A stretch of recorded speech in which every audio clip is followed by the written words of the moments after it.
Miongoni mwa vifo vibaya zaidi kuwahi kutokea na kuandikwa katika Biblia, basi huwezi ukaacha kukitaja kifo cha mwanamke Yezebeli. Yezebeli ni malkia aliyekufa kifo kisichoendana kabisa na urembo wake wala hadhi yake. Kifo alichokufa Yezebeli hakikuendana na wadhifa wake. Alikufa kama wafavyo wanyama wasio na heshima. Kifo hiki pamoja na kwamba kilikuwa ni kibaya sana, lakini kilionyesha kuwa Mungu anatisha.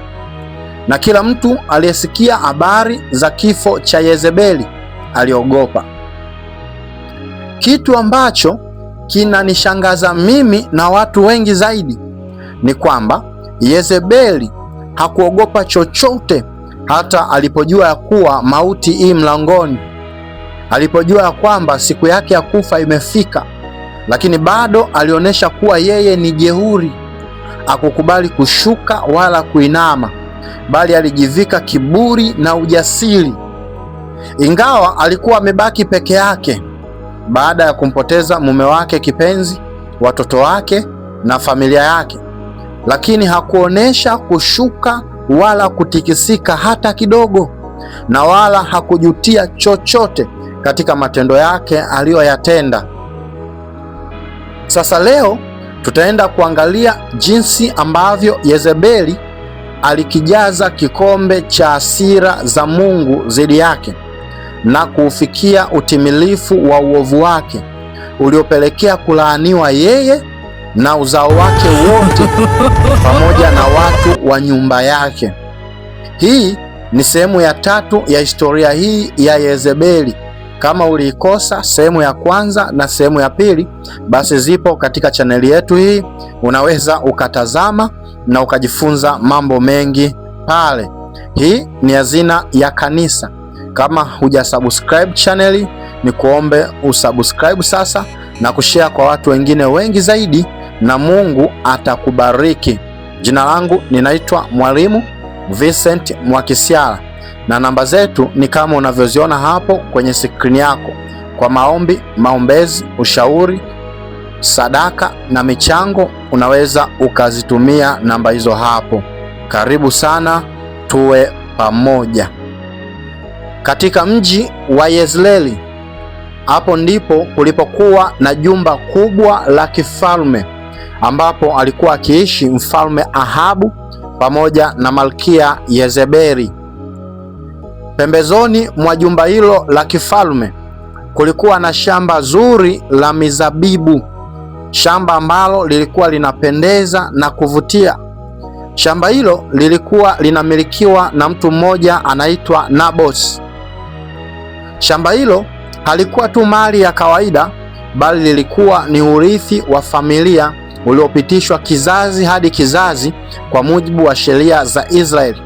Yaani tunaposema lilikuwa ni urithi wa kifamilia uliopitishwa kizazi hadi kizazi, ni kwamba wakati Waisraeli wanatoka Misri, wanapoanza kuitawala Kanaani, ukisoma kitabu cha Yoshua unaona kila kabila lilikatiwa kipande cha kurithi.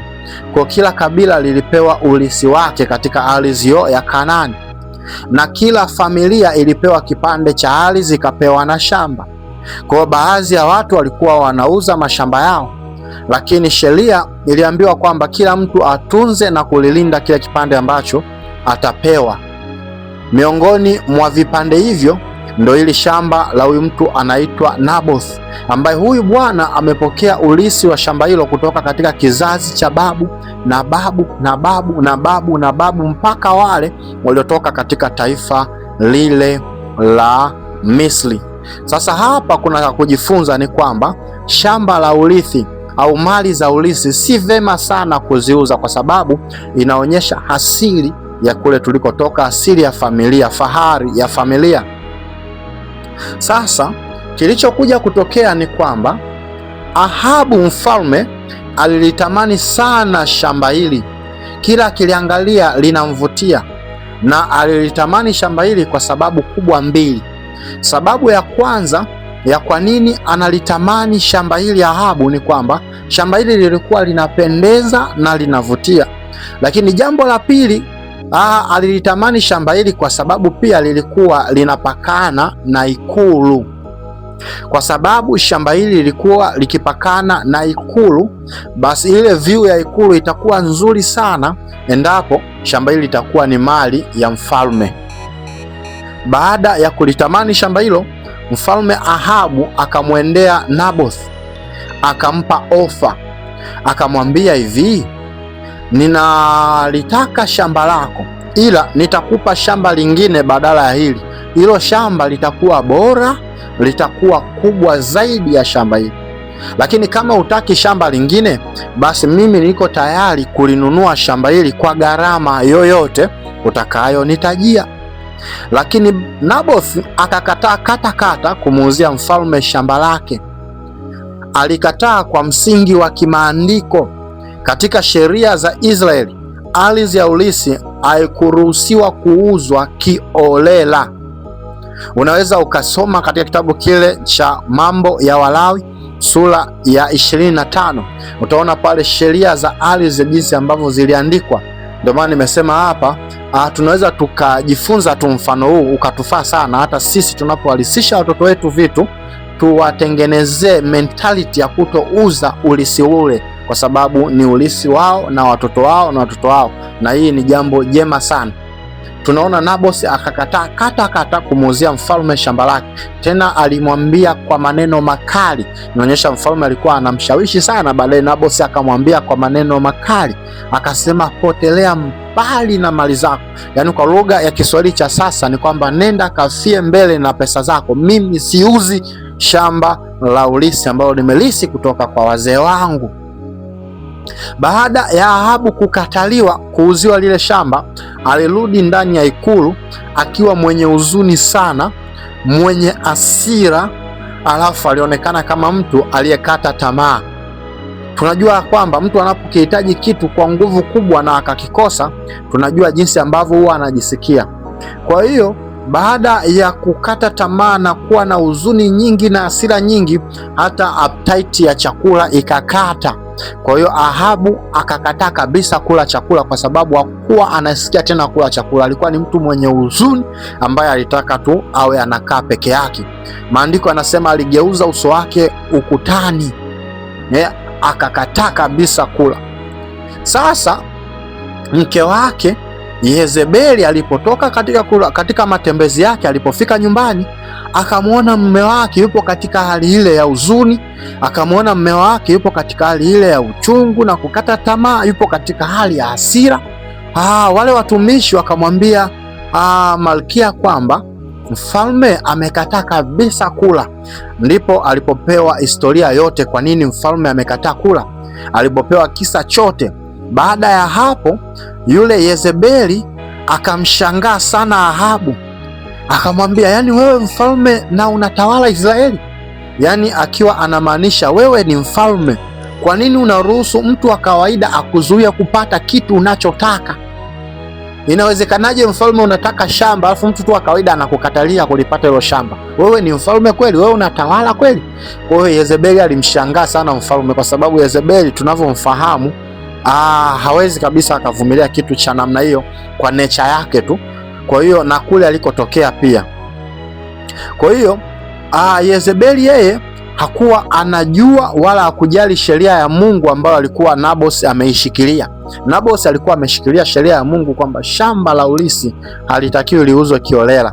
Kwa hiyo alikuwa anajua kabisa, na Ahabu alikuwa anaifahamu hiyo sheria. Ndio maana baada ya kukataliwa na Naboth, Ahabu akaishia kusikitika na kuhuzunika, lakini hakwenda kumpokonya Naboth lile shamba lake, kwa sababu anajua Naboth ana haki ya shamba lake, na katika sheria za Mungu bado Naboth ana haki. Lakini Yezebeli, kumbuka, ni kwamba haifahamu sana sheria ya Mungu na haijui sana.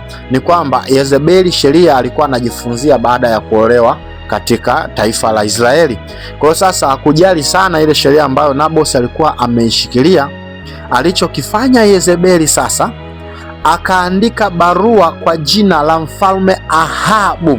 Yaani Yezebeli alienda katika ofisi ya mfalme ndani ya ikulu, akaanza kuandika zile barua, alafu akaziandika barua kwa jina la mfalme Ahabu, alafu akachukua muhuri wa kifalme au muhuri wa mfalme, akazigonga zile barua. Baada ya kuzigonga, akazituma zile barua ziende katika mji ambako Naboth anatokea, yaani ziende katika sehemu ambapo Naboth anatokea, kama ni kata, kama ni wilaya. Barua zile zilikuwa zinaelezea mambo haya yafuatayo. Kwanza, kumbuka zimeenda kwa jina la mfalme, umenielewa? Kwa wale watu wanapopokea zile barua wanajua ni mfalme ndiye kaandika. Alafu hizo barua ndani yake zinawataka wafanye mkutano wa dharura wa hadhara, mkutano wa hadhara wa dharura kwa haraka sana. Alafu jambo la pili, hizo barua zilizokuwa zinakitaka zilikuwa zinataka katika huo mkutano wamuweke mbele Naboth ili aonekane mbele ya watu wote, ni watu wote wamuone. Kwa hiyo Naboth asimamishwe mbele ya watu wote. Alafu jambo la tatu, zile barua zinasema hivi, wale viongozi wa wakuu wa wilaya, wale kama ni wakuu wa wilaya wa mtaa wa nini, watafute mashahidi wa uongo watakaosimama na kuanza kusema Naboth amemkufuru Mungu, amemkufuru na mfalme. Kwa mujibu wa sheria ya Israeli, kosa la kumkufuru Mungu na kumkufuru mfalme, adhabu yake ni kifo kwa kupigwa mawe. Kwa hiyo wazee wa mji waliitii amri hiyo ya kifalme. Naboth akashtakiwa kwa uongo, mashahidi wa uongo wakasimama, akahukumiwa kuuawa na akapigwa kwa mawe mpaka akafa. Baada ya kifo cha Naboth, Yezebeli akarudi kwa Ahabu akamwambia hivi, inuka ukalitawale lile shamba la mizabibu la Naboth, kwa maana Naboth hayupo tena, amekufa.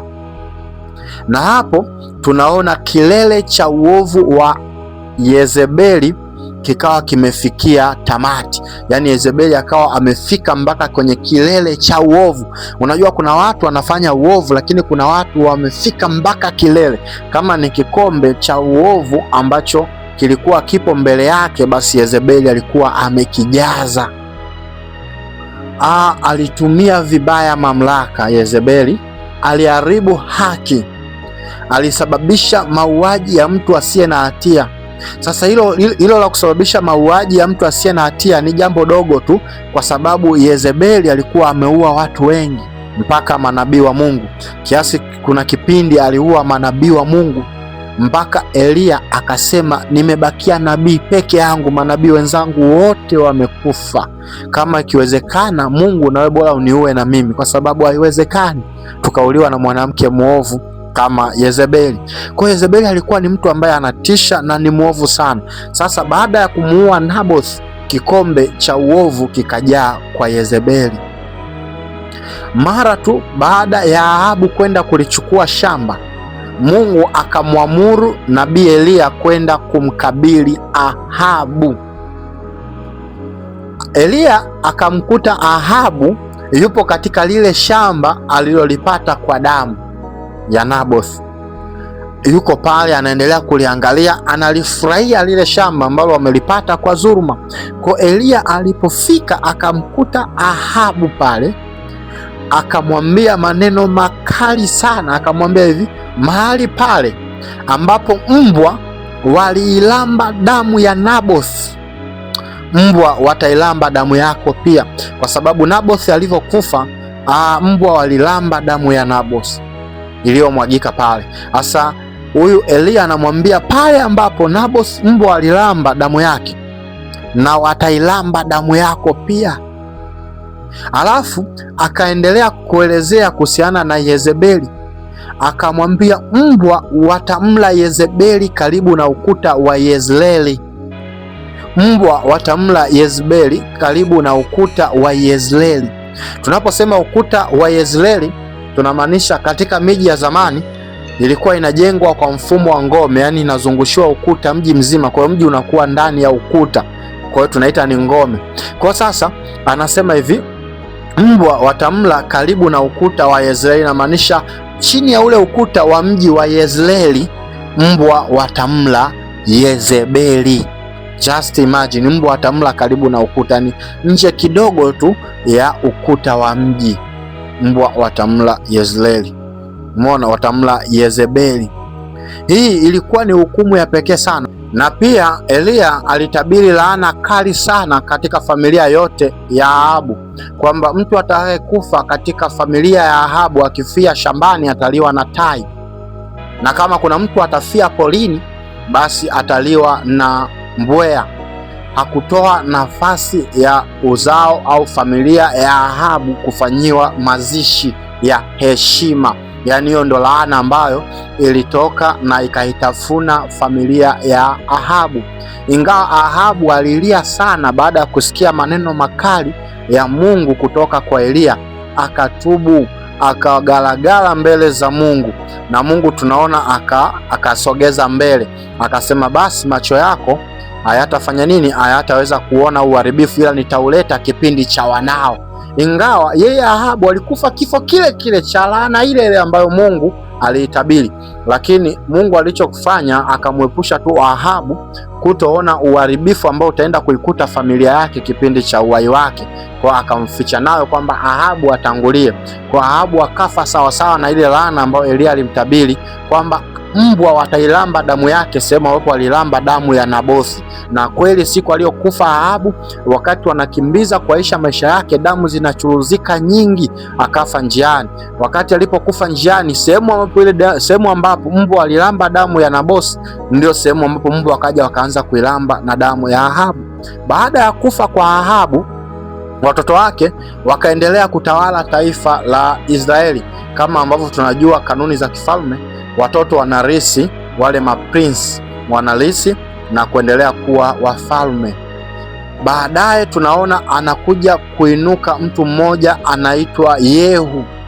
Sasa tunapomwongelea Yehu, yeye alikuwa ni jemedari wa jeshi katika majeshi ya mtoto wa Ahabu. Kwa hiyo Yehu akaja, Mungu akampaka mafuta kwamba atakuwa mfalme ajaye baada ya nyumba ya Ahabu kuikataa kabisa. Sasa huyo Yehu akaja baadaye akaanza kumuua mfalme Joram. Mfalme Joram alikuwa ni mtoto wa Ahabu. Baadaye Yehu akaangamiza familia yote ya kifalme ya Ahabu. Alafu katika familia hiyo akabakia Yezebeli. Yezebeli aliendelea kuishi katika lile jumba la kifalme kule Yezreeli. Inaonyesha kwamba huyu Joram walikuwa wana sehemu nyingine ambapo waliweka kuwa kama ikulu, lakini huyu malkia mkuu, kwa sababu yule Joram mke wake ndo anakuwa malkia wa Israeli kwa kipindi kile, kwa sababu yeye ndo mfalme. Sasa yupo malkia mkuu ambaye ndo mke wa Ahabu, yeye anaendelea kuishi kule Yezreeli. Baada ya kuangamiza familia ya Ahabu, huyu Yehu akatoka aende sasa kumkabili Yezebeli aliyekuwa anaishi katika Yezreeli. Umeona? Sasa dakika za mwisho za Yezebeli kabla hajauliwa, alipokuwa anasikia Yehu anakuja, Yezebeli hakukimbia wala hakuondoka. Anajua kabisa familia yake imekufa, watu wote wa nyumba yake wamekufa, watoto wake Yezebeli wamekufa, jeshi la Yezebeli na la Ahabu na la taifa la mfalme lilikuwa limeangamizwa. Kwa amebaki mwenyewe Yezebeli akiwa mpweke, akiwa na uchungu, akiwa na majonzi mengi ya misiba ambayo imetokea kwa haraka sana ndani ya muda mfupi. Lakini pamoja na hayo yote, Yezebeli hakuanza kupapatika kukimbia kama ambavyo watu wengine wangeweza kufanya. Alijua kabisa kinachomkabili ni nini kinachofuata baadaye.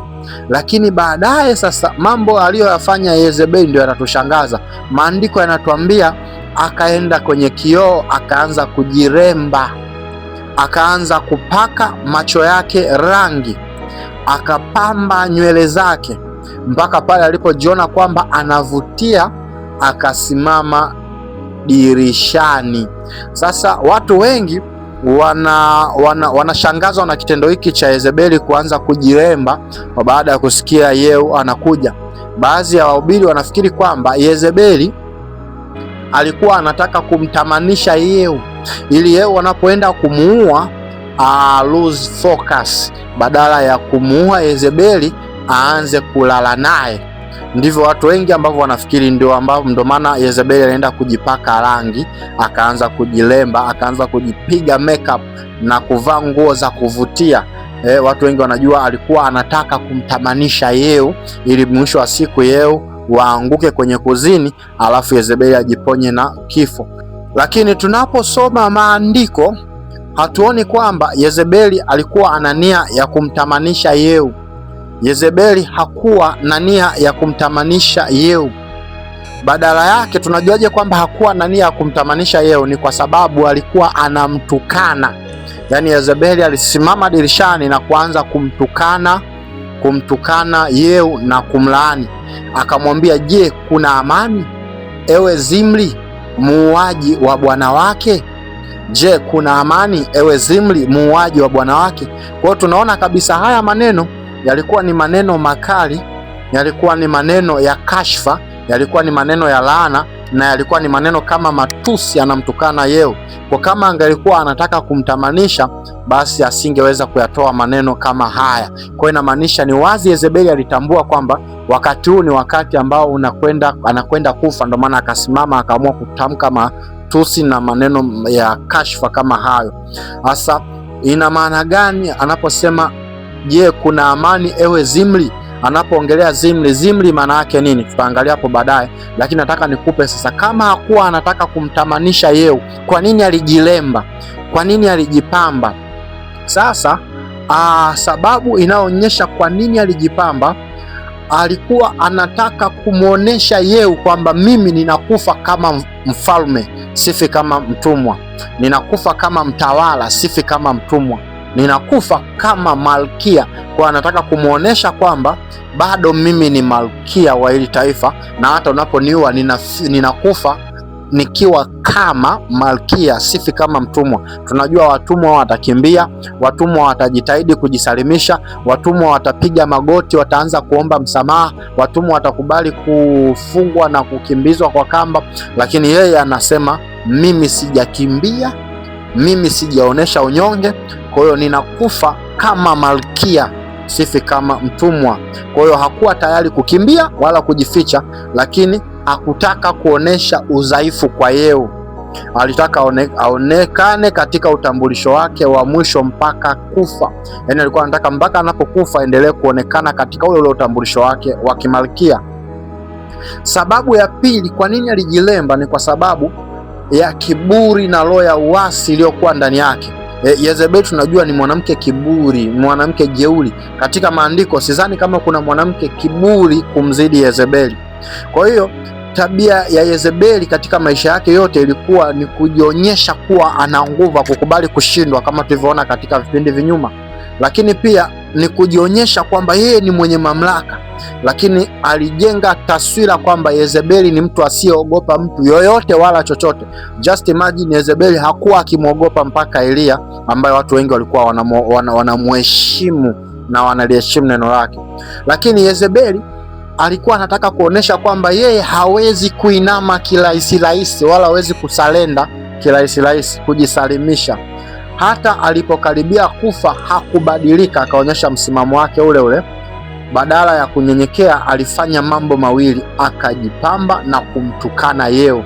Hii inaonyesha kwamba alibaki na kiburi chake mpaka dakika ya mwisho. Sababu ya tatu kwa nini huyu bwana alikuwa anajipamba, kwa nini huyu mama alijipamba na kujilemba, hii ilikuwa ni kwa sababu ya mkakati wa kisiasa.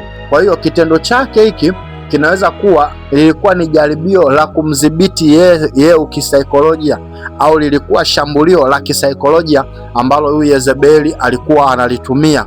Nataka nikueleze, kama nilivyosema mara kwanza, Yezebeli alikuwa ni mwanamke mwenye akili sana, alikuwa ni mwanamke mwenye uelewa mkubwa sana.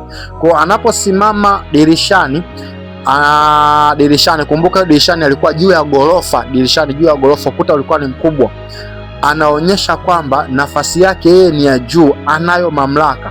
Alafu kujipamba, anaonyesha yeye bado ana nguvu. Alafu maneno yake ni kumdharau Yehu hadharani mbele ya watu wote wanaosikia.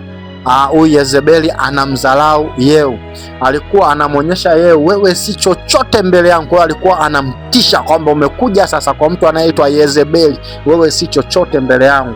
Umeona? Kwa hiyo ikimtikisa tu Yehu kidogo, basi Yehu hataweza kutimiza hiyo hazma yake.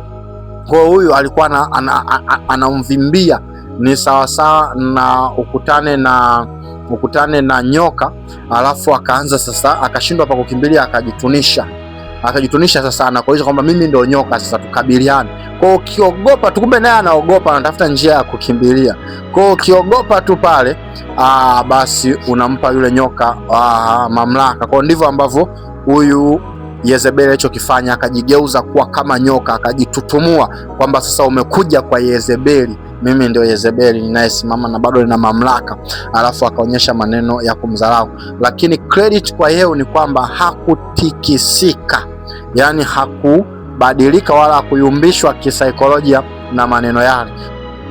Lakini sababu ya 4, kwa nini alijiremba huyu mwanamke? Alikuwa anajiandaa kwa kifo.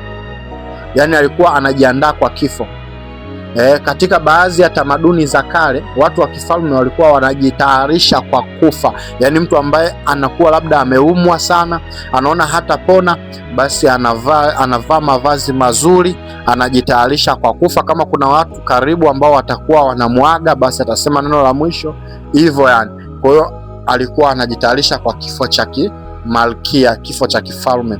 Umeona? Kwa hiyo ilikuwa ni pamoja na kuvaa vizuri, kujilemba, lakini pia kujitokeza hadharani. Unapojitokeza hadharani, inamaanisha watu waikumbuke imeji yako ya mwisho kabla ya kufa.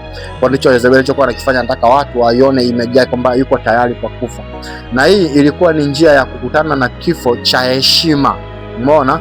Alafu kuacha taswira ya mwisho yenye nguvu, kwamba huyu mtu pamoja na kwamba ameondoka, lakini anaonyesha kwamba tunaikumbuka sura yake ya mwisho. Unajua ile picha ya mwisho ambayo uliiona kwa mtu ambaye kabla hajafa inakuwa inamata sana, inarudi sana kichwani. Kwa ndicho Yezebeli alichokuwa anakifanya. Kwa hiyo alikuwa analijua kabisa, huu ndo mwisho wangu, na akaamua nitakufa kwa namna ninayotaka kuonekana, nitakufa kwa vile ambavyo mimi mwenyewe ndio ninataka kuonekana. Lakini sababu ya 5, inawezekana, tunasema inasadikika, na hii hatuiwekei 100%. Hii tunasema tu kuna uwezekano Yezebeli labda alijidanganya, kutoelewa hatari kamili, yani hakupiga hesabu zake vizuri, labda alikuwa hajazipiga zile hesabu vizuri na hakuwa anaielewa ile hatari kamili ambayo inamkabili. Kwa hiyo kuna uwezekano mwingine wa kisaikolojia ambao tunasema hivi, Yezebeli huenda hakuzani Yehu atathubutu kumuua. Alifikiri anaweza kuogopwa kwa hadhi yake. Kumbuka, alikuwa amezoea watu kumtii, alikuwa amezoea kuogopwa. Hivyo inawezekana alidhani bado anao ule udhibiti, lakini hali ilikuwa imebadilika kabisa. Sasa kabla hatujakiona kifo chake, tuangalie maneno yake ya mwisho ambayo aliyatamka kabla ya kifo chake, ambayo yameandikwa katika Wafalme wa Pili 9 mstari wa 31, ambapo maneno hayo anasema hivi: Je, kuna amani, ewe Zimri, muuaji wa bwana wake? Sasa anasema mambo mawili makubwa hapa, ewe Zimri. Kwa hiyo anamuita Yehu kuwa ni Zimri. Alafu jambo la pili anasema muuaji wa bwana wake. Sasa kabla hatujaanza kuangalia muuaji wa bwana wake, tuangalie kwa ufupi Zimri manake nini. Sasa tukirejea katika historia, Zimri alikuwaga mtu kabisa halisi aliyetokea katika kipindi fulani cha historia ya Biblia, ambapo huyo Zimri alikuwaga ni jemedari, afisa wa kijeshi ambaye alikuwa anatumika chini ya mfalme wa Israeli aliyekuwa anaitwa Ela. Lakini huyo Zimri alifanya jambo la kushtua sana. Alimuua mfalme wake mwenyewe, alafu baada ya kumuua mfalme wake mwenyewe akajitangaza kuwa yeye ndiye mfalme, ambapo tukio hilo la Zimri linapatikana katika Wafalme wa Kwanza sura ya 16. Kwa hiyo inaonyesha Yezebeli alikuwa ni msomi mzuri tu wa maandiko.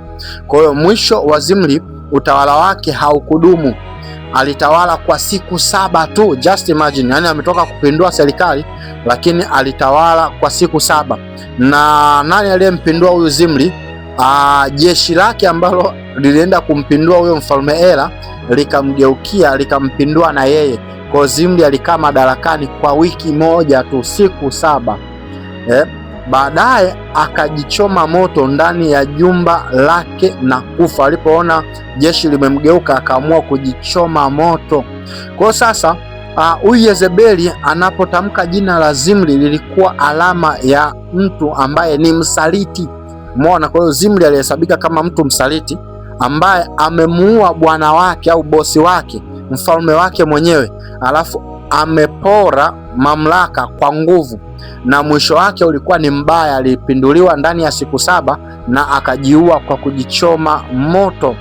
Kwa hiyo anapomuita Yehu kuwa ni Zimri, Yezebeli alikuwa ana maana kwamba jambo la kwanza, wewe ni msaliti kama Zimri, alafu umemuua bwana wako kama yeye alivyomuua bwana wake, kwa sababu huyu Yehu alimuua mfalme ambaye ndo alikuwa mtoto wa Yezebeli. Kwa maana hiyo sasa Yezebeli anasema hata Zimri alimuua bwana wake. Sasa huyu Yehu alikuwaga tu ni mwanajeshi chini ya jeshi la mfalme ambaye ndiye kamuua. Sasa anamalizia hapa kwamba na mwisho wake utakuwa kama mwisho wa Zimri, yani mwisho wa Yehu utakuwa kama Zimri. Ndio maana Yezebeli anamuita Yehu Zimri. Kwa hiyo ilikuwa ni maana ya kejeli sana ambayo Yezebeli anamkejeli Yehu. Kwa hiyo alifanya dharau kubwa mno, kejeli kubwa sana anazitoa, lakini pia lilikuwa ni shambulio la kisaikolojia. Anamshambulia Yehu kisaikolojia, kwa sababu Yehu nani yule pale Zimri alikuwa ni mtu ambaye ana image mbaya sana katika taifa la Israeli. Kwa hiyo anapomtaja Yehu kwa jina la Zimri ni kumshambulia kisaikolojia, lakini anajaribu kumzoofisha Yehu, jaribio la kumzoofisha Yehu. Umeona? Kwa anamuita Zimri, unaona, muuaji wa bwana wake. Sasa tunaona Yehu hakuteteleka wala hakuogopa. Aliposimama dirishani, anamwona Yehu yule kule anakuja. Sasa anaujia mji ambao mji umefungwa lango lake, ndipo Yezebeli anaanza kutoa maneno ya kejeli kwa Yehu.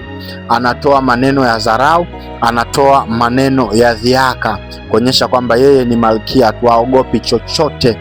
Asa Yehu naye akaonesha umwamba, akatamka kwa sauti kubwa, ni nani aliye pamoja na mimi? Yani aliye pamoja na mimi ni nani? Sasa wafanyakazi wawili ambao walikuwepo ni matoashi ambao walikuwa wanamtumikia Yezebeli. Tunaposema matoashi nafikiri unanielewa, ambao hawa walikuwa wanatumika kwenye jumba la kifalme na jumba la malkia. Wakasema sisi tupo pamoja na wewe. Asa walipotamka vile, Yehu akasema haya, mtoeni nje huyo Yezebeli. Alipotoa tu amri ya kumtoa nje, wale wafanyakazi wa Yezebeli wakamsukuma Yezebeli kutoka kwenye ile dirisha, akaenda akaanguka mpaka chini. Baada ya kuanguka mpaka chini, ndipo wakamfungulia Yehu mlango, Yehu akaingia ndani. Alipoingia ndani, Asa hii kwanza inaonyesha kiburi, kwamba pamoja na kwamba uko juu, Mungu anaweza akakushusha, na Mungu aliwatumia watu wake, wafanyakazi wake mwenyewe kumshusha Yezebeli, kumwonyesha kwamba wewe mahali pako ni pa chini, wewe ni mtu ambaye umelaaniwa, udeserve kukaa juu. Alafu Yehu akaenda mpaka kwenye ile nyumba la kifalme, akaingia jikoni, akakutana kuna vyakula madikodiko, akaanza kula, kuonyesha kwamba ni dharau kiasi gani kwamba serikali imepinduliwa na hatujali wala kitu gani, tunajisevia wenyewe. Baada ya kula kushiba, sasa watu wako ndani kule wanamwangalia Yehu atafanyaje, kwa sababu Yezebeli ameanguka mpaka chini, amekufa. Umeona? Na hakuna mtu ambaye alikuwa anashughulika chochote kwa juu ya Yezebeli wakati ule. Baada ya kula na kushiba, Yehu akajifikiria, unajua binadamu sisi, si ndio? Binadamu sisi kuna ile hali ya huruma inatujia. Unajua, ogopa sana ndugu yangu kukosana na Mungu. Unajua, ukikosana na mwanadamu mwenzako, Mungu atakupatanisha, si ndio? Unapokosana na rafiki yako utapatanishwa na Mungu. Unapokosana na watu utapatanishwa na Mungu. Lakini ukikosana na Mungu utapatanishwa na nani? Yaani wewe umekorofishana na Mungu, utapatanishwa na nani? Sasa Yehu ilifika wakati kibinadamu ile, unajua kibinadamu yule Yezebeli ni malkia, sijui unanielewa, ni malkia, na malkia walikuwa wana heshima zao. na Yezebeli amejilemba kuonyesha kwamba yeye bado ni malkia, yani anatamani abaki katika imeji yake ya mwisho kuwa malkia. Kwa hiyo Yezebeli alichokifanya, akatoa amri, akamwambia nendeni mkauchukue mwili wa Yezebeli, mkausafishe, mkauvalishe vizuri, kwa sababu ni malkia, ndiyo, pamoja na kwamba amekufa na uovu wake, lakini ni malkia, ili azikwe kwa heshima ya kimalkia. Kwa hiyo roho ya kibinadamu na huruma ikamwingia Yehu, kwa anasema azikwe kwa heshima ya kimalkia. Lakini kumbuka, Mungu ndo ana hasira naye zaidi huyo Yezebeli. Kwa hiyo sasa wale watu walipotoka nje sasa kwenda kuchukua mwili wa Yezebeli kwa ajili ya kufanya kama Yehu alivyoagiza, wausafishe, waupe heshima, wakauzike kwa heshima za kifalme, walipotoka wakakuta mwili haupo wa Yezebeli. Mwili wa Yezebeli haupo. Umeenda wapi? Umeliwa na mbwa. Mwili wa Yezebeli umeliwa na mbwa, yaani mbwa wameutafuna kiasi cha kuumaliza kabisa mwili wake. Maandiko yanasema kilibaki kipande cha fuvu la Yezebeli. Kwa hiyo kilibakia kipande cha fuvu na vitanga vya mikono na baadhi ya mifupa michache ya Yezebeli. Kwa maana hiyo, pamoja na kwamba yeye wamemwonea huruma, lakini Mungu hakuwa na huruma na Yezebeli, akawatumwa mbwa kutoka sehemu huko wanakotokea waje kuutafuna mwili wa Yezebeli. Sasa walipompelekea Yehu taarifa kwamba bwana, mwili wa Yezebeli umeliwa na mbwa, ndipo watu wenye hekima wakamkumbusha Yehu, wakasema ili ni neno lilitabiriwaga zamani na mtumishi wa Mungu Eliya Mtishibi.